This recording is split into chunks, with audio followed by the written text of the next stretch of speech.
हमारे देश में इस वक्त, भारत की बात करें, हर 10 में से एक बच्चा ADHD का पेशेंट है, हर 100 में से एक बच्चा ऑटिज्म का पेशेंट है। अभी तक आपने कभी भी किसी भी ADHD और ऑटिज्म के पेशेंट को ठीक होते हुए नहीं देखा, जबकि सच ये है कि हमारे पास जो बच्चे आते हैं वो सारे के सारे ठीक हो रहे हैं, बड़ी तेज़ी से ठीक हो रहे हैं, पहले 3-4 दिन के अंदर ही रिजल्ट आ रहे हैं। तो एक सवाल जो लोग पूछते हैं कि अभी तक ठीक नहीं हो रहे थे, आपके पास आते ही क्या जादू हो जाता है कि वो ठीक होने लगते हैं। एक्चुअली ऐसे पेरेंट्स ने हमारे ट्रीटमेंट को जादू थेरेपी का नाम दिया है। ये जादू आप भी कर सकते हैं, बिना मुझसे मिलाए बच्चों को खुद भी कर सकते हैं, आप भी जादू थेरेपी का पार्ट बन सकते हैं। Actually it is a Neem therapy. Neem therapy का मतलब यह है कि अगर आपके घर के आसपास या आपके घर में कोई ADHD या ऑटिज्म का पेशेंट है, कोई बच्चा है, तो सिर्फ इतना करना है, उसके बॉडी वेट के अनुसार for every 10 kg of body weight 1 gram of Neem leaf powder. यानी कि मान लो 30 kg का बच्चा है तो 3 ग्राम का नीम के पत्ते का पाउडर। नीम का पेड़ हर जगह है, आपको सिर्फ इतना करना है, नीम के कुछ पेड़ के पत्ते लाने हैं घर पे, धूप में 4-5 दिन सुखाना है या 5-6 दिन सुखाना है। सूखने के बाद घर पे जो मिक्सी है उसके अंदर डालना है, और डालने के बाद 2 मिनट के अंदर ही मिक्सी स्टार्ट होते ही वो पाउडर के फॉर्म में आ जाता है। फिर उसको छान के एक डब्बे में भर लेना है, और खाली पेट बच्चे को वेट अनुसार 1 कप वार्म वाटर में मिला के पिला देना है। जब ऐसा पेरेंट्स ने करना शुरू किया तो 3 से 5 दिन के अंदर ही बहुत सारे बच्चों ने बोलना शुरू कर दिया, मामा पापा, बात माननी शुरू कर दी, एक जगह बैठ के कंसंट्रेट करना शुरू कर दिया, और जो एबनॉर्मल हरकतें जिससे वो बाकी बच्चों से अलग होते हैं वो कम होना शुरू हो गया वेरी फास्ट। कितने दिनों में? 3 से 5 दिन। 3 से 5 दिन क्यों? वो इसलिए क्योंकि हमारा जो गट माइक्रोबियोम है, that is a brain, this called the second brain, the gut brain, उसकी जो पूरी जो पॉपुलेशन है माइक्रोबियोम की, वो हर 3 से 4 दिन के अंदर ही बदल सकता है। इसीलिए 3 से 5 दिन के अंदर फर्क देखना शुरू कर दिया। That is step 1। स्टेप 2, साथ में पेरेंट्स ने जब DIP डाइट जोड़ लिया, यानी कि dairy product, pack food, refined food हटा दिया और फ्रूट्स एंड वेजिटेबल ऐड कर दिए, तो ये और मैग्नीफाई हो गया, the results were magnified.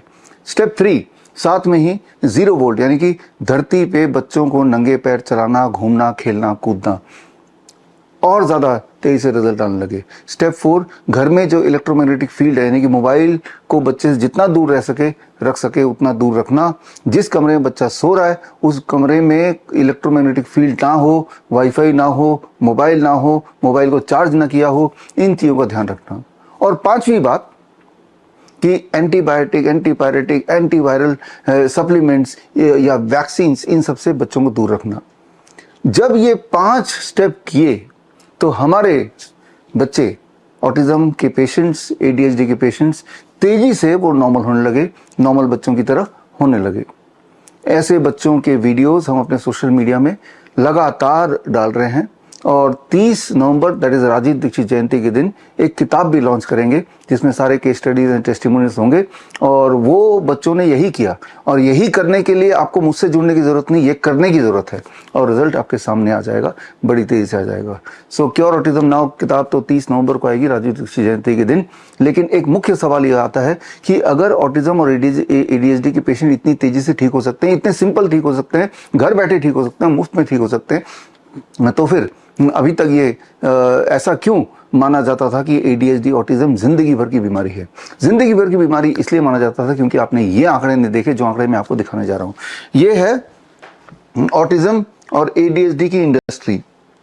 Autism और ADHD के इर्द गिर्द जो व्यापार है, उस व्यापार में जो दवाइयाँ बच्चों को दी जाती है वो लगभग 4000 करोड़ की है, और जो इसकी जो थेरेपीज़ हैं, therapy, speech therapy, rehabilitation therapy, recreational therapy, बच्चों को ठीक करने के नाम पे जो रोज माएँ बच्चों को भेजती है ऐसे सेंटर्स पे जहां ऑटिज्म के बच्चों को ट्रेनिंग दी जाती है, रिक्रिएशन एक्टिविटी कराया जाता है, स्पीच की इम्प्रूवमेंट की ट्रेनिंग दी जाती है, क्या उससे कुछ फ़र्क पड़ता है?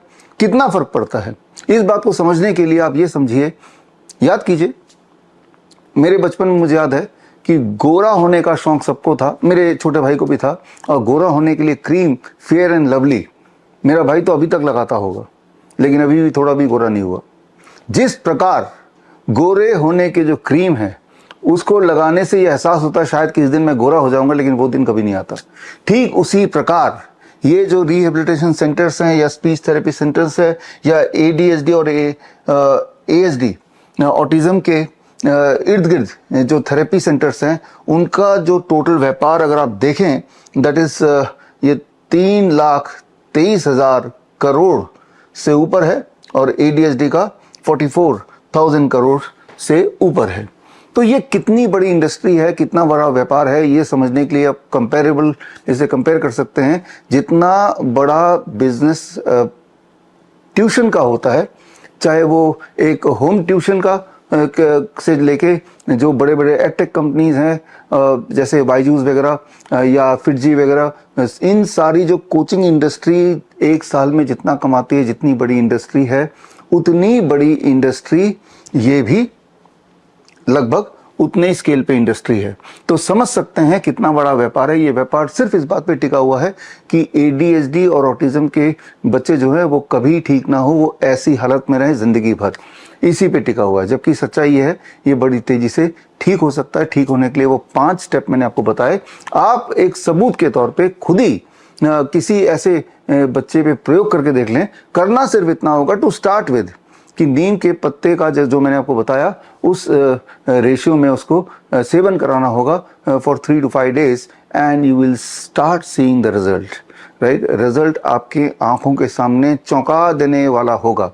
तो खैर इसी वीडियो में आगे ऐसी एक माँ से मिलते हैं, जबलपुर की MP की रहने वाली माँ, और उसकी व्यथा आप ध्यान से सुनिए और ये भी सुनिए जब उस माँ ने अपने 7 साल के बेटे ऐश्वर्या को यही सब कुछ कराना शुरू किया, आधा अधूरा, पूरा भी नहीं, ठीक से नहीं, क्योंकि सिंगल पेरेंट के लिए सारा कुछ कराना या किसी भी छोटे बच्चों से सारा कुछ करवाना थोड़ा मुश्किल हो जाता है। आधा अधूरा करने के बाद भी कुछ दिनों के अंदर जो फर्क आया वो इमोशनल कहानी अपनी जुबानी सुना रही है।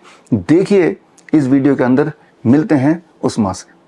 हेलो मैम, मैं ऐश्वर्या की मॉम बोल रही हूँ। जब मेरा बेटा पैदा हुआ था तब मतलब 2 दिन बाद उसको सांस लेने में दिक्कत हुई थी और डॉक्टर ने बताया था कि उसको ब्लड में ग्लूकोज का लेवल कम हो गया था, तो उसको एडमिट करना पड़ा था। उसके बाद फिर उसके बाद वो ठीक हो गया था। उसके बाद उसको कोई प्रॉब्लम नहीं हुआ। इसके बाद जब वो 1 साल का होने वाला था, सारे सही टाइम पे बैठा, चलना और धीरे धीरे कुछ वर्ड्स बोलना उसने स्टार्ट कर दिया था। लेकिन जब वो 1 साल का हुआ तो उसको ना कन्वर्जन्स आए थे, तो हमने उसको तब भी वो एडमिट हुआ था। तो उसके बाद भी किसी डॉक्टर्स ने कुछ नहीं बताया, सारी चीज़ें नॉर्मल ही चल रही थी। लगभग कन्वर्जेंस के बाद थोड़ा सा उसका डेवलपमेंट डिले हुआ, कहना चाहिए कि उसको बोलने में दिक्कत हो रही थी, प्रॉपर बोल नहीं पा रहा था, वर्ड्स को खींच के बोलता था बहुत लंबा। अभी भी वो जब ट्रीटमेंट हमने आपका नहीं लिया था उसके पहले भी वो बहुत खींच के वर्ड को बोलते, जैसे ABS तरह से। उसके बाद जब सेकेंड कोविड हुआ तो ऐश्वर्या के पापा सेकेंड कोविड में एक्सपायर हो गए।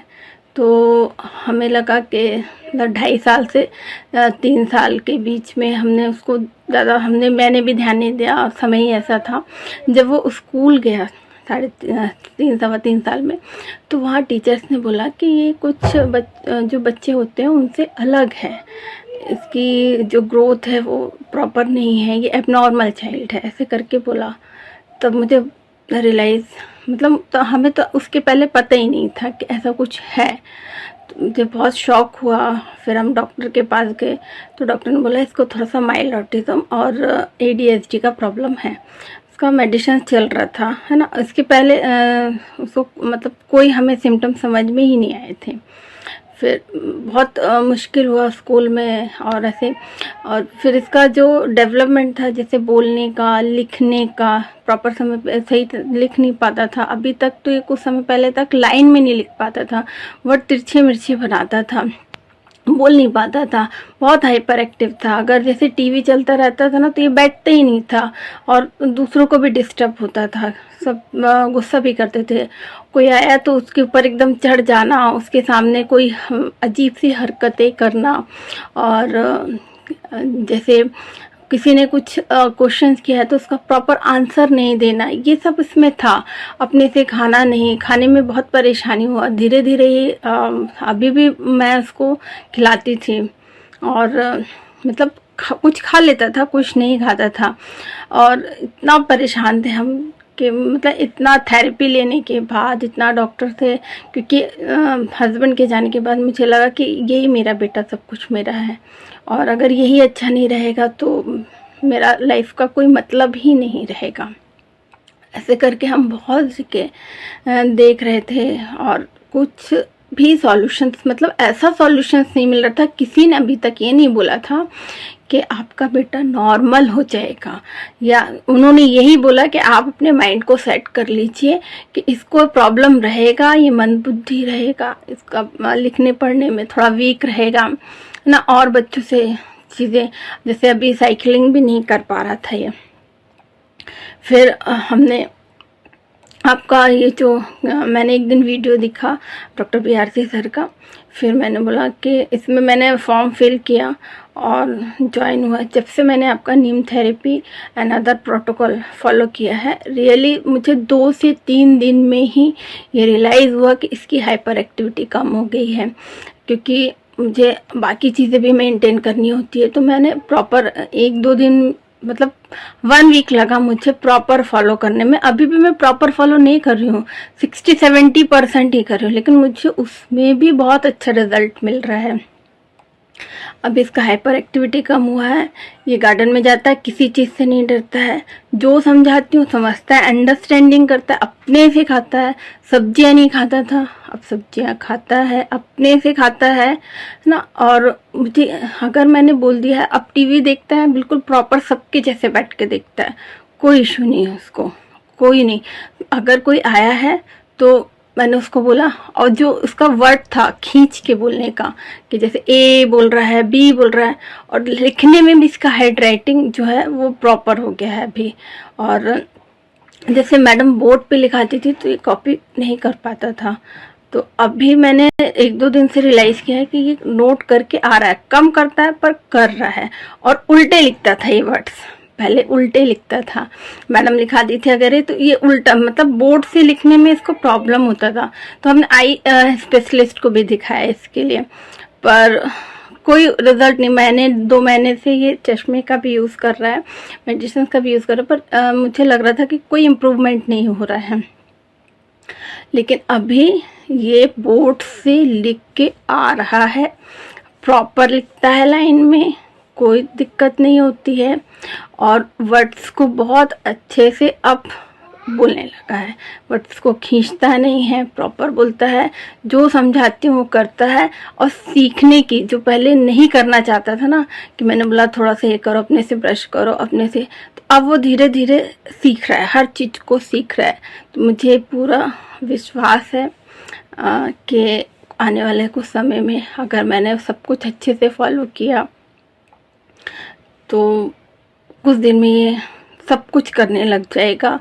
और मैं बता नहीं सकती सर एंड मैम, मैं कितनी खुश हूँ, क्योंकि मेरे माइंड में हमेशा ये टेंशन रहता था, मैं हमेशा टेंस्ड रहती थी कि पता नहीं मेरा बेटा कभी ये सारी चीज़ें कर पाएगा कि नहीं, नॉर्मल लोगों की तरह कर पाएगा कि नहीं। Thank you BRC sir and thank you Namita ma'am, जो आप लोगों ने ये प्रोटोकॉल चालू किया है, और पता नहीं कितने लोगों की हेल्प हो रही है, मेरी तो हेल्प हुई है। Thank you ma'am. बड़ी से बड़ी बीमारी का आसान से आसान इलाज घर बैठे ही हो सकता है। अधिक जानकारी के लिए कांटेक्ट करें नियरेस्ट डॉक्टर BRC clinic@home।